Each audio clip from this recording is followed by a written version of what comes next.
जय हिंद दोस्तों। 1.6 यानी 1600 मीटर की रनिंग को कैसे कंप्लीट करें 5 मिनट के अंदर, क्या वर्कआउट करना पड़ता है, क्या शेड्यूल होता है, क्या डाइट प्लान होता है, क्या मुझे रनिंग किट की आवश्यकता है या नहीं, और कितने दिन के अंदर मैं मेरा 1600 मीटर की रनिंग को इजीली कंप्लीट कर सकता हूं। इसी प्रकार के सारे सवालों का जवाब लेकर इस वीडियो में आया हूं। जय हिंद दोस्तों, मैं हूं Jogendra commando, physical trainer, fitness coach. आप सबके अपने यूट्यूब चैनल जोगेंद्र कमांडो पे हार्दिक स्वागत करता हूं। तो दोस्तों, आशा करता हूं कि आप लोग स्वस्थ होंगे, मस्त होंगे और अपने जीवन को बेहतर करने के लिए लगातार प्रयास कर रहे होंगे। तो दोस्तों, बिना किसी देरी के वीडियो को शुरू करते हैं। दोस्तों देखिए, अभी जैसे कि अग्निवीर के 1.6 किलोमीटर के जो फिजिकल है, फिजिकल भी होने वाले हैं, बीएसएफ एसीएम के फिजिकल भी होने वाले हैं। तो उसके लिए हम क्या तैयारी करें, सोमवार से लेकर रविवार तक हमारा किस प्रकार से क्या प्लान रहता है, उसी के ऊपर हम ये वीडियो को पूरा डेडिकेट रखेंगे, जिसके अंदर कि आप इस वर्कआउट प्लान को फॉलो कर इजीली जो है आप फिजिकल को कंप्लीट कर सकते हैं। दोस्तों, काफ़ी मेरे दोस्त मैसेज कर रहे थे, सर मेरे हमारे को 1600 मीटर का वर्कआउट प्लान दे दीजिए, क्या करना है सोमवार से लेकर संडे तक। तो वो बिना स्किप किए वीडियो को देखिएगा तो आपके सारे डाउट क्लियर हो जाएंगे। देखिए, इसके अंदर ये बिगनर, इंटरमीडिएट और एडवांस एथलीट तीनों ही इसको वर्कआउट प्लान को फॉलो कर सकते हैं। क्योंकि इसके अंदर क्या होता है कि जैसे आप बिगनर होते हैं तो आपकी एफिशिएंसी या फिर आपकी स्ट्रेंथ जो है थोड़ी कम होती है, तो आपका टाइमिंग थोड़ा सा ज्यादा आएगा। हम उसी टाइमिंग को रिड्यूस करते रहेंगे। और वैसे ही एडवांस एथलीट होगा तो उसको भी अपने टाइमिंग को रिड्यूस करना रहता है। तो उसके लिए क्या क्या वर्कआउट है वही इसमें पूरा देखेंगे। तो दोस्तों चलिए, सबसे पहले बताना चाहते हैं कि सोमवार को क्या वर्कआउट प्लान के ऊपर बात करेंगे। सबसे पहले देखिए, वैसे तो रनिंग बहुत प्रकार की होती है, टोटल 8 प्रकार की रनिंग होती है, अलग अलग प्रकार की। उन्हीं रनिंगों को इस वर्कआउट के अंदर शेड्यूल कर मतलब इसी के अंदर जोड़कर हमने इस वर्कआउट प्लान को डिजाइन किया है। तो सबसे पहले आपको बताना चाहेंगे सोमवार यानी कि डे वन को हमें क्या करना है। डे वन को हम 6 से 10 रिपीटेशन करेंगे, 100 मीटर की स्प्लिंट करेंगे। इसके अंदर क्या करेंगे, जैसे कि आपको 6 से 10 रिपीटेशन करेंगे, 6 से 10 बार आपको रनिंग करना है और वो भी 100 मीटर तक की। फिर उसके बाद क्या करना है, हमें 300 मीटर का क्या करना है, हमें जॉगिंग करनी है। यानी 100 मीटर हमने स्प्लिंट किया, फिर 300 मीटर जॉगिंग किया, फिर 100 मीटर स्प्लिंट किया, फिर 300 मीटर हमने जॉगिंग किया। इससे क्या होता है कि हमारा जो है माइंड एक सेटअप बनता है और हमें 1600 मीटर के लिए जो बूस्टअप चाहिए। देखिए, 1600 मीटर की जो रनिंग है ना, उसके अंदर आपको स्ट्रेंथ की आवश्यकता रहती है, क्योंकि आपको पहले यानी कि 1 मीटर से लेके 1600 मीटर तक आपके पास स्ट्रेंथ होना बहुत जरूरी है। अगर आपके पास स्ट्रेंथ नहीं होगा तो आप जो है उसको जो टाइमिंग दिया हुआ टाइमिंग, देखिए 1600 मीटर आप इजीली दौड़कर कंप्लीट कर सकते हैं, लेकिन 10 मिनट 15 मिनट 20 मिनट के अंदर अगर आप आते हैं तो इजीली कोई भी आ सकता है। लेकिन जो अंडर 5 मिनट्स मतलब 5 मिनट के अंदर आने के लिए हमें स्ट्रेंथ की आवश्यकता रहती है। तो हमें स्ट्रेंथ कैसे डेवलप होगी, हम 100 मीटर का स्प्लिंट करेंगे तकरीबन 6 से 10 बार। 100 मीटर स्प्लिंट किया, फिर 300 मीटर जॉगिंग किया, फिर 100 मीटर स्प्लिंट किया, फिर 300 मीटर जॉगिंग किया। जॉगिंग यानी हल्का हल्का दौड़ना, जिससे कि हमारा ब्रीथ नॉर्मल हो गया। ये हमने डे 1 के दिन वर्कआउट किया। वर्कआउट कंप्लीट होने के बाद में आप जो है कूल डाउन कर सकते हैं, और कूल डाउन के पहले आप चाहे तो हल्का हल्का वर्कआउट कर सकते हैं, जैसे कि लेग का वर्कआउट या फिर क्रंचेस कर सकते हैं। इस दिन आप इसको कर सकते हैं। अब आता है अभी डे 2 के लिए हमें क्या करना है, हमारे जो है एरोबिक यानी कि हमारे जो है इंडोरेंस को और मजबूत करने के लिए हम रनिंग करेंगे। रनिंग किस प्रकार से करेंगे, जॉगिंग करेंगे। यानी कि हल्का हल्का छोटे छोटे स्टेप से हम जॉगिंग करेंगे। जॉगिंग यानी हल्का हल्का दौड़ना, जिसके अंदर हमारी ब्रीथ को हम नॉर्मल करते हुए 30 से 40 मिनट तक आप टाइमिंग लगा लीजिएगा। 30 से 40 मिनट तक जॉगिंग करेंगे। जॉगिंग करने के बाद में आप वर्कआउट कर सकते हैं। वर्कआउट के बाद में आप जो है अपना कूल डाउन कर सकते हैं। और दोस्तों याद रखिएगा, वार्म अप और कूल डाउन बहुत ही जरूरी है। ये आपको इंजरी से बचाता है, तो इसको करना मत भूलिएगा। इसको डेफिनेटली आपको करना ही करना है। और उसके बाद में आप अपना हल्का वर्कआउट कर सकते हैं, क्योंकि जैसे कि आर्मी के अंदर है तो आप आर्मी के अंदर आपकी चेस्ट भी नापी जाएगी, तो आपको चेस्ट वर्कआउट भी करना पड़ेगा। और साथ ही साथ में आपको पुलअप्स की भी प्रैक्टिस करते रहने चाहिए, क्योंकि अगर आपके फिजिकल में 100 में से 100 नंबर हैं तभी जो है आपके चांसेस बढ़ जाते हैं। डे 3 के अंदर हम क्या करेंगे, 400 मीटर का हम स्प्लिंट करेंगे। 400 मीटर की रनिंग करेंगे। रनिंग यानी कि स्प्लिंट, पूरा ताकत लगाकर 400 मीटर का चक्कर लगाएंगे।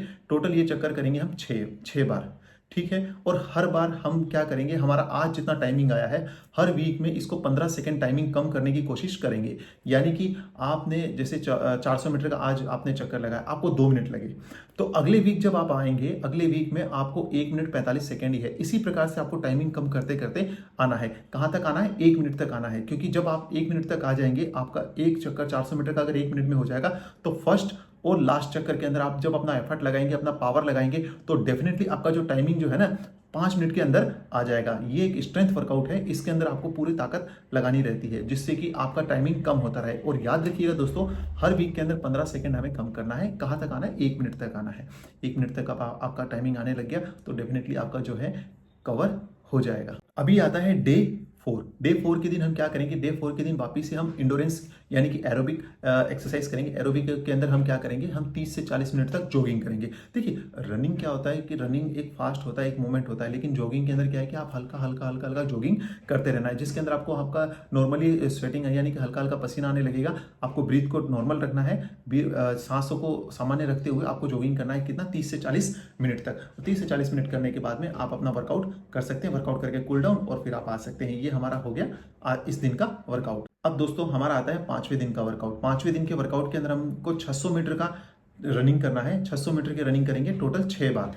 दोस्तों इसके अंदर क्या करना है, आपको तेजी से दौड़ना है, तेजी से दौड़ना है, फिर 1 मिनट रेस्ट लेना है, फिर तेजी 600 मीटर दौड़ना है, फिर 1 मिनट आपको रेस्ट लेना है। लेकिन दोस्तों याद रखिएगा कि आपका एक 600 मीटर के आपने जो रनिंग किया है उससे जब आप दूसरा काउंट करते हैं, दूसरी बार आप जब रनिंग करेंगे 600 मीटर, तो उसके अंदर 5 से 7 सेकंड से ज़्यादा का अंतर नहीं आना चाहिए, क्योंकि हम क्या है रेस्ट करने के बाद में दोबारा से रनिंग कर रहे हैं और पहले सेट से दूसरे सेट के जो टाइमिंग है उस टाइमिंग के अंदर 5 से 10 सेकंड के बीच, यानी कि 5 से 10 सेकंड के अंदर इससे ज़्यादा का अंतर नहीं आना चाहिए आपके टाइमिंग का। तभी तो हमें स्ट्रेंथ वर्कआउट करने में फायदा मिलेगा। और जब आप ग्राउंड के अंदर आप जाएंगे रनिंग करने के लिए, तब आप मान के चलिए दोस्तों कि आप जो है अपना बेस्ट टाइमिंग दे पाएंगे। जो आपका बेस्ट टाइमिंग है वो बेस्ट टाइमिंग आप दे पाएंगे दोस्तों। तो ये हमारा हो गया 5वें दिन का वर्कआउट। दोस्तों अब आता है 6ठे दिन का वर्कआउट। 6ठे दिन के वर्कआउट में हम 60 मिनट तक एरोबिक रनिंग करेंगे, यानी कि हमें ब्रीथ को नॉर्मल करना है और हल्के हल्का हल्का हल्का हल्का रनिंग को करना है और धीरे धीरे उसको फास्ट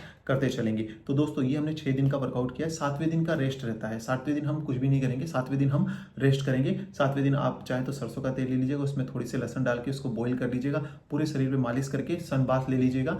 10 मिनट आगे की 10 मिनट फ्रंट की तरफ और 8 मिनट बैक साइड की तरफ आप ये ले लीजिएगा। इससे क्या होता है कि आपके जोड़े जो जॉइंट्स हैं वो मजबूत होते हैं। शरीर में जो भी है, आप जब सरसों के तेल की मालिश जो है किसी भी आप ट्रेनिंग सेंटर में जाएंगे या फिर कहीं भी आप जाते हैं, तो डेफिनेटली सन बाथ के साथ साथ अपने शरीर की हल्की हल्की मालिश करना बहुत जरूरी है, जिससे कि आपका जो मसल जो है रिकवर हो जाएगा। अब दोस्तों संडे को देखिए एक दिन रेस्ट लेंगे, तभी आप जो है एक अच्छा परफॉर्मेंस दे पाएंगे। ये हमने सोमवार से लेके रविवार तक का वर्कआउट प्लान किया है। अगर आप इसको 6 वीक तक लगातार करेंगे तो डेफिनेटली आपका जो टाइमिंग है 5 मिनट के अंदर अंदर आ जाएगा दोस्तों। लेकिन जो बताया है उसी प्रकार से आप करेंगे तभी, और जो मैंने बताया है हर एक वीक में जितना टाइमिंग आपको कम करने के लिए बताया, अगर आप उसको फॉलो करते हैं और आप करेंगे, तो मैं आपको ये लिख के दे सकता हूं कि 6 वीक के अंदर अंदर आपका जो टाइमिंग है बेस्ट टाइमिंग हो जाएगा। वो आपके शरीर के अकॉर्डिंग जो आपने निकाला है टाइमिंग, उसी टाइमिंग जो आपका बेस्ट टाइमिंग है। दोस्तों ये 1600 मीटर का जो रनिंग है ये थोड़ी सी टफ रनिंग होती है, क्योंकि ये इसमें आपको ज्यादा स्ट्रेंथ और ज्यादा पावर लगाना पड़ता है। जो हमने 400 मीटर 600 मीटर का दिया, आप उसमें 101% अपना देने की कोशिश करेंगे। तो दोस्तों किसी प्रकार का कोई भी एथलेटिक इवेंट करने के लिए या फिर आप रनिंग करने के लिए सबसे पहले आपको अपने शरीर के ऊपर पूरा पता होना चाहिए। तो अगर आपको किसी प्रकार का कोई भी परेशानी होता है तो पहले अपने डॉक्टर से जरूर संपर्क कीजिएगा या फिर उससे जरूर सलाह लीजिएगा, सर की मैं इस प्रकार की ट्रेनिंग कर रहा हूँ, मेरा शरीर ठीक है या नहीं, और उसके बाद में ही आपको ये वर्कआउट प्लान फॉलो करना है। दोस्तों इसके अंदर क्या होता है कि आदमी को खुद पे ज्यादा कॉन्फिडेंस रहता है, लेकिन वो इंटरनल जो है उसके बारे में नहीं जानता है। तो ये एक हार्ड वर्कआउट है, तो इससे करने से पहले अगर आपको किसी प्रकार की कोई भी परेशानी होती है तो अपने डॉक्टर से जरूर संपर्क करना है। ये तो हो गया हमारा वर्कआउट, ये मेन वर्कआउट हो गया सर। दोस्तों अभी आपके पास एक मन में सवाल आता होगा सर कि अब मैं खाने के लिए क्या करूं, क्योंकि कोई भी फिजिकल एक्टिविटी करने के बाद में सबसे मेजर अगर बात किसी को आती है तो वो डाइट के लिए आती है। तो दोस्तों रनिंग का एक ही सिद्धांत है। रनिंग के अंदर देखिए दोस्तों, जब आपने कभी कभी आपके मन में आता है सर मैं तो कुछ भी खाता पीता नहीं हूँ, लेकिन मेरा दोस्त है जो बीड़ी गुटखा और फिर जैसे नशीली पदार्थ सब लेता है, लेकिन वो मेरे से भी तेज दौड़ता है। काफ़ी बच्चों के मन में ये डाउट होता है, मेरे बच्चों मतलब काफ़ी बच्चों ने मुझे कमेंट्स भी किया था। तो दोस्तों देखिए, बॉडी के अंदर जिसके शरीर का बॉडी का आयरन लेवल अगर हाई रहता है, आयरन लेवल अगर हाई है, तो मान के चलिए कि उसका रनिंग बेस्ट होगा ही होगा।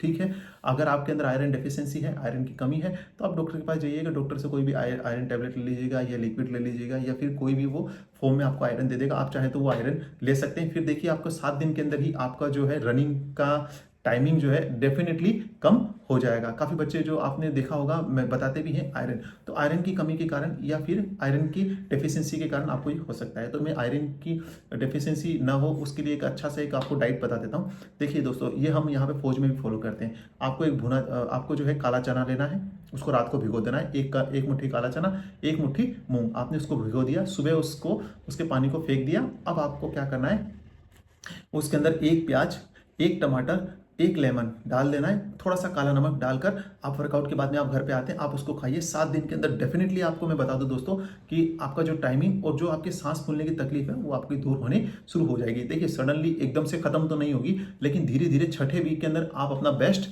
दे पाएंगे। ये तो रही डाइट की बात, ये डाइट को आप फॉलो कर लीजिएगा। और अगर आप कोई सप्लीमेंट नहीं लेना चाहते आयरन का तो कोई बड़ी बात नहीं है, आप कोई भी आयरन युक्त खाना खाइएगा। लेकिन याद रखिएगा आयरन जो है बॉडी में जब भी एब्जॉर्ब होता है, मतलब कि बॉडी उसको तभी लेगी जब आपके गट के अंदर उस समय विटामिन सी भी होगा।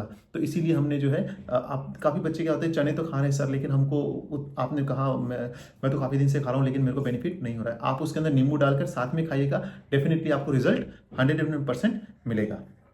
अब दोस्तों काफ़ी बच्चों का मैसेज एक और आता है सर कि मैं वर्कआउट के साथ साथ मुझे क्या है कि मुझे पेन होने लगता है, मेरे घुटने दर्द करने लगते हैं, सीन पेन हुआ, एंकल ट्विस्ट हो जाता है मुझे ये। तो देखिए एक रनिंग किट होती है, आप मान के चलिए ये जो गेम है ना, ये गेम सस्ता नहीं है। ये एक स्पोर्ट्स पर्सन जो है ना, ये एथलेटिक जो गेम होता है वो महंगे गेम है। चेस जो है, चेस खेलने में ज़्यादा पैसा नहीं लगता है, लेकिन एथलेटिक गेम या फिर कोई भी स्पोर्ट्स एक्टिविटी करने में पैसा लगता है। तो देखिए, और पैसा इसीलिए लगता है क्योंकि अगर आपको इंजरी से बचना है तो आपको रनिंग किट की आवश्यकता है। तो दोस्तों मैं आपको इतना ही कहना चाहूँगा कि आपके पास रनिंग किट होना चाहिए। रनिंग किट के अंदर आप एक बेहतर और अच्छा शूज़ लीजिएगा, जिसके अंदर हो सके तो कार्बन प्लेट वाला शूज़ ले लीजिएगा, अदरवाइज कम से कम कुशन तो हो, और अगर नहीं है तो फिर कम से कम आपके पास इंसोल तो होना ही चाहिए, जिससे कि आपका रनिंग जो है, रनिंग करते समय आपके जॉइंट्स में किसी प्रकार का कोई भी पेन ना हो। देखिए दोस्तों, शुरुआती दौर में अगर जो बच्चे शुरुआत में दौड़ रहे हैं तो वो हो सके तो नॉर्मल जो है मिट्टी की या ऐसे ग्राउंड पर दौड़िएगा। आपने काफ़ी देखा होगा बच्चे, जैसे कि जो राजस्थान के बच्चे होते हैं वहाँ पर बालू मिट्टी होती है, उनके पैरों में बहुत ही कम, मतलब कि माइनर 100,000 में से 1 या 2 आदमी को ही पैरों में दर्द होता है, क्योंकि वो बालू मिट्टी होती है, वहाँ पे जो फोर्स है वो फोर्स नहीं लगता है इतना। तो दोस्तों अगर आपके पास ऐसी बालू मिट्टी है या फिर रेत है, नदी के किनारे ऐसी मिट्टी है, अगर आप वहाँ पर नंगे पैर भी दौड़ेंगे तो भी आपको इतना पेन नहीं होगा। हाँ, थोड़ी मसल भर जाती है, जैसे पैर जो है टाइटनेस हो जाते हैं, टाइटनेस, लेकिन वो पेन नहीं होता, लेकिन वो भरने वाला जो है ओवर ट्रेन जिसको बोलते हैं उस हिसाब से हो जाता है। तो आप वहाँ के हैं तो इतना आवश्यकता नहीं है, लेकिन अगर आप रोड पे रनिंग कर रहे हैं, हार्ड सरफेस पे रनिंग कर रहे हैं तो डेफिनेटली आपको, अगर आप ट्रैक पे भी रनिंग कर रहे हैं तो भी डेफिनेटली आपको जो है बेस्ट क्वालिटी का शूज़ आपको चाहिए ही चाहिए। और वो देखिए ये वन टाइम इन्वेस्टमेंट होता है, इसका एक अच्छा रिजल्ट भी मिलेगा आपको। अगर आपने अच्छे जूस शूज़ से तैयारी की तो अच्छा रिजल्ट मिलेगा। दोस्तों मैंने यहाँ पर कोशिश किया है 1.6 किलोमीटर की सारी बातों को कवर करने का, और मैंने आपके लिए जो है बिगिनर से लेकर एडवांस एथलीट तक के लिए एक बेटर प्लान, वर्कआउट प्लान लेकर आया हूँ। आप इसको फॉलो कीजिएगा, डाइट को फॉलो कीजिएगा, और अपना जो है किट जो है मैंने आपको बताया जूते शूज़ उस हिसाब से लेकर आप करेंगे तो डेफिनेटली 101% आप इजीली, आपको पास होने से या फिर 100 में से 100 मार्क लाने में कोई भी रोक नहीं सकता है। दोस्तों अगर आपके मन में किसी प्रकार का कोई भी सवाल हो तो कमेंट बॉक्स में कमेंट कर दीजिएगा, डेफिनेटली जल्द से जल्द आपके सवालों का जवाब देने की कोशिश करूँगा। दोस्तों अगर आपको ये वीडियो पसंद आया तो वीडियो को लाइक करना मत भूलिएगा, क्योंकि आपके एक लाइक से मैं मोटिवेट होकर और बेहतर और अच्छी जानकारी के साथ आपके सामने प्रस्तुत होता रहता हूं। तो दोस्तों अगर आपने अभी तक हमारे YouTube चैनल को सब्सक्राइब नहीं किया हो तो चैनल को सब्सक्राइब कर बेल नोटिफिकेशन को ऑन कर दीजिएगा, जिससे कि भविष्य में इसी प्रकार की इन्फॉर्मेटिव जानकारी आपको समय समय पर मिलती रहे। तो दोस्तों इसी के साथ मैं अलविदा लेता हूँ। जय हिंद, जय भारत।